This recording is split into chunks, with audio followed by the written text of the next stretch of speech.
Welcome to plant sapiens. So ഇന്നത്തെ ക്ലാസ്സിൽ ഈ ഒരു HSST ബോട്ടണി റിലേറ്റഡ് ആയിട്ട് ജനറ്റിക്സും ആയിട്ട് റിലേറ്റ് ചെയ്തിട്ടുള്ള ഇമ്പോർട്ടന്റ് ഏരിയാസിൽ വരുന്ന കുറച്ച് ക്വസ്റ്റ്യൻസ് ആണ്. ഇതിൽ ഇൻക്ലൂഡ് ചെയ്തിട്ടുള്ള ക്വസ്റ്റ്യൻസ് അത്യാവശ്യം അഡ്വാൻസ്ഡ് അല്ല, എന്നാലും അത്യാവശ്യം അറിഞ്ഞിരിക്കേണ്ടതും പലതവണ റിപ്പീറ്റഡ് ആയിട്ട് ചോദിച്ചിട്ടുള്ള ഏരിയാസും ആണ്. ക്വസ്റ്റ്യൻസ് സിമ്പിൾ ആയിട്ടുള്ള ക്വസ്റ്റ്യൻസ് തന്നെയാണ്. നല്ല അഡ്വാൻസ്ഡ് ആയിട്ടുള്ള ലെവൽസ് മറ്റൊരു പാർട്ടിൽ ഞാൻ ഇടുന്നതായിരിക്കും. സിമ്പിൾ ആണ്, പക്ഷേ പഠിക്കാതെ ഇതൊന്നും കിട്ടാൻ ചാൻസ് ഇല്ലാത്ത ഒരു ടൈപ്പ്, അങ്ങനെയുള്ള ടൈപ്സ് ക്വസ്റ്റ്യൻസ് ആണ് ഇതിൽ ഇൻക്ലൂഡ് ചെയ്തിട്ടുള്ളത് കേട്ടോ. നമുക്ക് ഓരോ ക്വസ്റ്റ്യൻസിലോട്ട് പോകാം. ഒന്നാമത്തത്, in Pisum sativum, round seed are dominant over wrinkled seed. A pea plant with genotype RR is self-pollinated. അതായത് RR-നെ RR കൊണ്ട് തന്നെ അല്ലേ, അതായത് റൗണ്ട് ആയിട്ടുള്ള സീഡിനെ റൗണ്ട് ആയിട്ടുള്ള സീഡ് കൊണ്ട് തന്നെ നമ്മൾ സെൽഫ് പോളിനേറ്റ് ചെയ്തു. അങ്ങനെയാണെങ്കിൽ റിങ്കിൾഡ് സീഡ് കിട്ടാനുള്ള പ്രോബബിലിറ്റി എത്രയാണ്? ആ ഒരു ക്രോസ് ഡൈഹൈബ്രിഡ് അല്ല, മോണോ ഹൈബ്രിഡ് ക്രോസ് തന്നെയാണ്. വളരെ സിമ്പിൾ ആയിട്ടുള്ള ബേസിക് ലെവലാണ്, ഏറ്റവും സിമ്പിൾ ആയിട്ടുള്ള ക്വസ്റ്റ്യൻ ആണ്. അപ്പൊ നിങ്ങൾക്ക് തന്നെ നോക്കാം അല്ല, ഒരു സ്ക്വയർ ആ ഒരു എന്താ നമുക്ക് RR ക്രോസ് RR ബേസ് ചെയ്തിട്ട് നമുക്ക് മനസ്സിലാക്കാം അല്ലെ.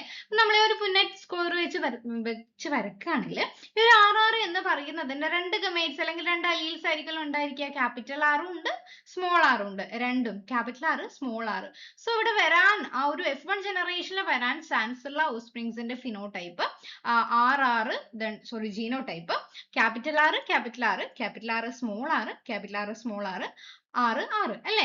അപ്പൊ ഇതില് റിങ്കിൾഡ് സീഡ് കിട്ടാനുള്ള പ്രോബബിലിറ്റി ആണ് ചോദിച്ചത്. റിങ്കിൾഡ് സീഡ് എപ്പോഴും രണ്ടും റെസസീവ് ആയിട്ടുള്ള കേസിനാണ്. ഇതാണ് റെസസീവ് ക്യാരക്ടർ അല്ലേ. അപ്പൊ റെസസീവ് കിട്ടണമെങ്കിൽ രണ്ട് അലീലും റെസസീവ് ആയിരിക്കണം. സോ RR മാത്രമേ ഇവിടെ ഒരു തവണ മാത്രമേ വന്നിട്ടുള്ളൂ അല്ലേ. അപ്പൊ നമുക്ക് ടോട്ടൽ 1 2 3 4 കിട്ടിയതിൽ ഒന്ന് മാത്രം. അപ്പൊ ഇവിടെ പ്രോബബിലിറ്റി എന്ന് പറയുന്നത് 1/4 അല്ലേ, 1/4 അല്ലേ. 1/4 എന്ന് പറയുന്നത് എത്ര പെർസെന്റേജ് ആണ്? 1/4 എന്ന് പറയുന്നത് 25% ആണ്. അപ്പൊ ആൻസർ 25 ആണ്. അപ്പൊ ഇതിൽ മോണോഹൈബ്രിഡ് അല്ല, ഡൈഹൈബ്രിഡിന്റെ തന്നെ വളരെ കോംപ്ലിക്കേറ്റഡ് ആയിട്ടുള്ള രീതിയിലും ക്വസ്റ്റ്യൻസ് ചോദിച്ചിട്ടുണ്ട്.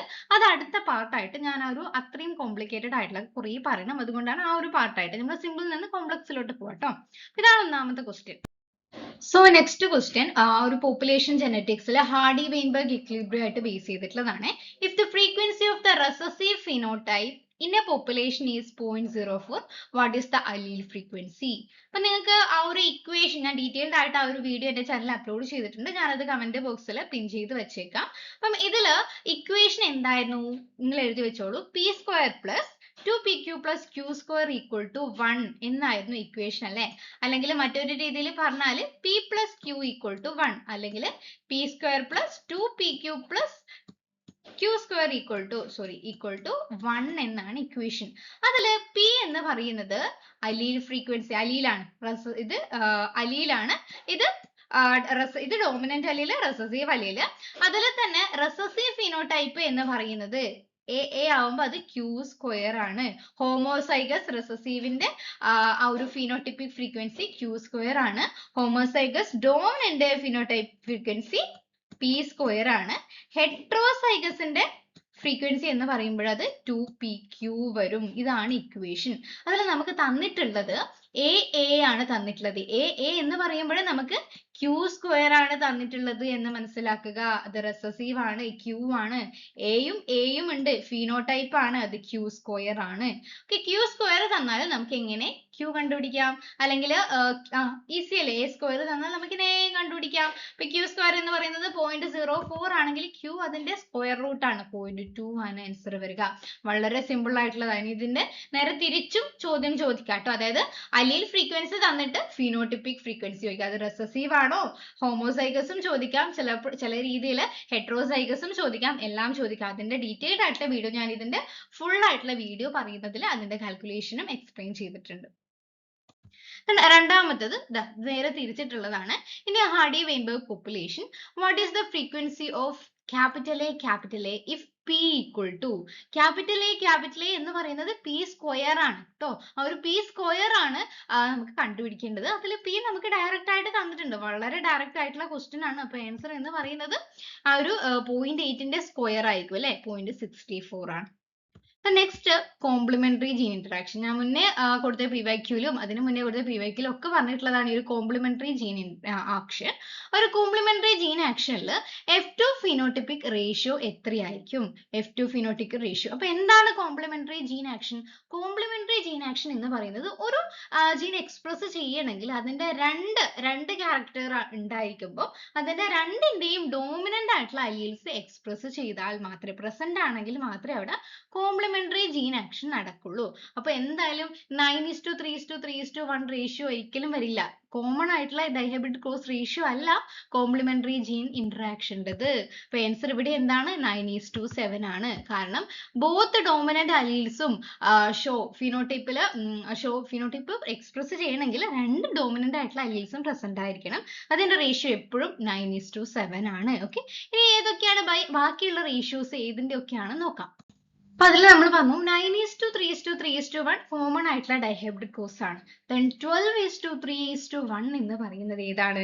നമ്മൾ ഡൈഹൈബ്രിഡ് കോസിൽ ഉണ്ടാകുന്ന ഡോമിനന്റ് എപ്പിസ്റ്റാസിസ് ആണ്. ഡോമിനന്റ് എപ്പിസ്റ്റാസിസ് എന്ന് പറയുന്നത് ആക്ച്വലി ഡോമിനന്റ് ആയിട്ടുള്ള ഒരു ജീന് മറ്റൊരു ജീനിന്റെ എക്സ്പ്രഷനെ മാസ്ക് ചെയ്യുക.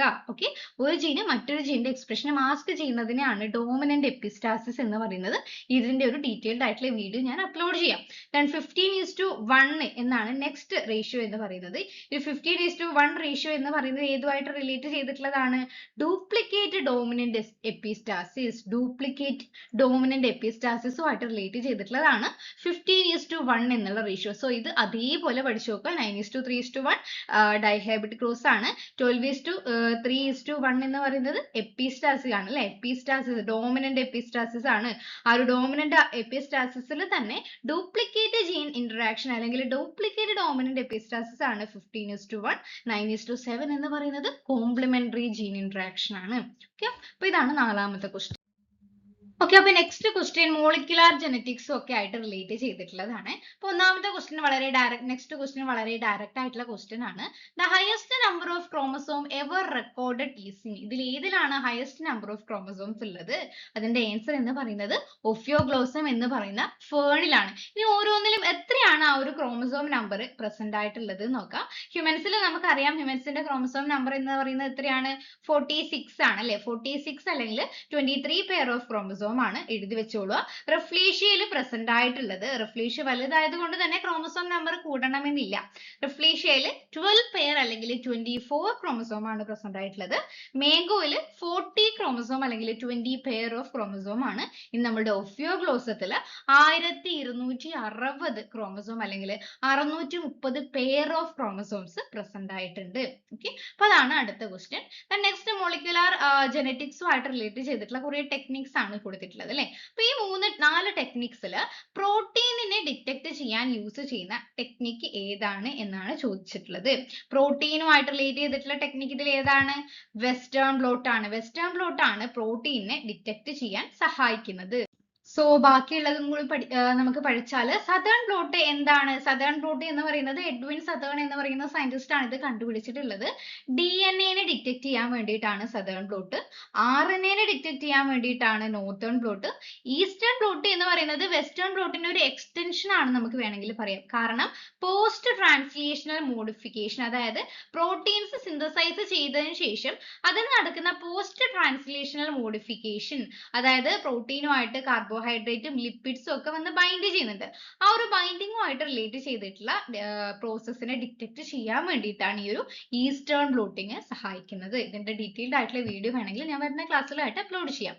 നെക്സ്റ്റ് വരുന്നത് GFP stands for. GFP എന്ന് പറയുന്നത് എന്തിനെയാണ് സ്റ്റാൻഡ് ചെയ്യുന്നത്? GFP എന്ന് പറയുന്നത് ആൻസർ ഏതാണ്? Green fluorescent protein. അതായത് ജെനറ്റിക്സിൽ യൂസ് ചെയ്യുന്ന ഒരു സ്റ്റാൻഡേർഡ് റിപ്പോർട്ടർ മോളിക്യൂൾ ആണ് ഈ ഒരു ഗ്രീൻ ഫ്ലൂറസെന്റ് പ്രോട്ടീൻ എന്ന് പറയുന്നത്. വളരെ ഡയറക്റ്റ് ആയിട്ടുള്ള ഒരു ക്വസ്റ്റ്യൻ ആണ്. നെക്സ്റ്റ് ക്വസ്റ്റ്യൻ നോക്കാം. Human ABO blood group inheritance is an example of. ഇതിലേതാണ്? Multiple gene interaction, incomplete dominance, multiple alleles, sex linked inheritance. നമ്മൾ ബ്ലഡ് ഗ്രൂപ്പ് എന്തായാലും സെക്സ് ലിങ്ക്ഡിൽ വരില്ല അല്ലേ? അപ്പൊ ആൻസർ എന്ന് പറയുന്നത് മൾട്ടിപ്പിൾ അലീൽസ് ആണ്. ഓക്കെ, എന്താണ് മൾട്ടിപ്പിൾ അലീലിസം എന്നൊക്കെ ഡീറ്റെയിൽഡ് ആയിട്ടുള്ള നമ്മൾ എന്താ കഴിഞ്ഞ ബേസിക് ആയിട്ടുള്ള ക്ലാസ്സുകളിൽ തൊട്ടേ പഠിക്കുന്നതാണ്. സോ അത്തരം ജനറ്റിക്സുമായിട്ട് റിലേറ്റ് ചെയ്തിട്ടുള്ള എല്ലാ പ്രോസസ്സും codominance, incomplete dominance, multiple allelism, polygenic inheritance ഇതൊക്കെ നല്ല രീതിയിൽ പഠിക്കണം. അപ്പം ABA ബ്ലഡ് ഗ്രൂപ്പ് എന്ന് പറയുന്നത് IA, IB, I എന്ന അലീൽസ് ആണ് അല്ലെ. ABO എന്നുള്ള ആ ഒരു ബ്ലഡ് ഏത് ഗ്രൂപ്പ് വരണം എന്ന് ഡിറ്റർമൈൻ ചെയ്യുന്നത്. അപ്പൊ ഒന്നിൽ കൂടുതൽ അലീൽസ് അല്ല, രണ്ടിൽ കൂടുതൽ അലീൽസ് ഈ ഒരു ABA ബ്ലഡ് ഗ്രൂപ്പിനെ ഡിറ്റർമൈൻ ചെയ്യുന്നുണ്ട്. അതുകൊണ്ട് അത് ഏത് ടൈപ്പ് ഇൻഹെറിറ്റൻസ് ആണ്? മൾട്ടിപ്പിൾ അലീലിസത്തിൽ വരുന്നതാണ്. നെക്സ്റ്റ് വരുന്ന question, sex determination occurs in പല ടൈപ്പ് സെക്സ് ഡിറ്റർമിനേഷൻ പ്രസന്റ് ആയിട്ടുണ്ട്. അതില് ഫിഷസിന്റെയും ഇൻസെക്ട്സിന്റെയും ഒക്കെ ഫിഷസ് ആൻഡ് ഇൻസെക്ട്സ് പോലെയുള്ള ഓർഗാനിസത്തിന്റെ സെക്സ് ഡിറ്റർമിനേഷന് യൂസ് ചെയ്യുന്ന ടെക്നിക്കാണ് Z0 ZZ sex chromosome determination എന്ന് പറയുന്നത്. അതിൽ Z0 എന്ന് പറയുന്നത് മെയിലും ZZ എന്ന് പറയുന്നത് ഫീമെയിലും ആണ്. നമ്മൾ മെയിൻ ആയിട്ട് Z0 ആണ് കേട്ടോ നോക്കുന്നത്. അപ്പം next question, in sex determination human females ആണ്. വളരെ സിമ്പിൾ ആണ്. ഹ്യൂമൻ ഫീമെയിൽസ് എന്താണ്? XX ആണ്. XX ആണ് ഹ്യൂമൻ ഫീമെയിൽസ് എന്ന് പറയുന്നത്. സോ നെക്സ്റ്റ് ക്വസ്റ്റ്യൻ എന്ന് പറയുന്നത്, A mutation affecting only one base. ഇവിടെ സിംഗിൾ ബേസിനെ മാത്രം എഫക്ട് ചെയ്യുന്ന, DNA സിംഗിൾ ബേസിനെ മാത്രം എഫക്ട് ചെയ്യുന്ന, നൈട്രജൻ ബേസിനെ എഫക്ട് ചെയ്യുന്ന മ്യൂട്ടേഷൻ ഏതാണ്?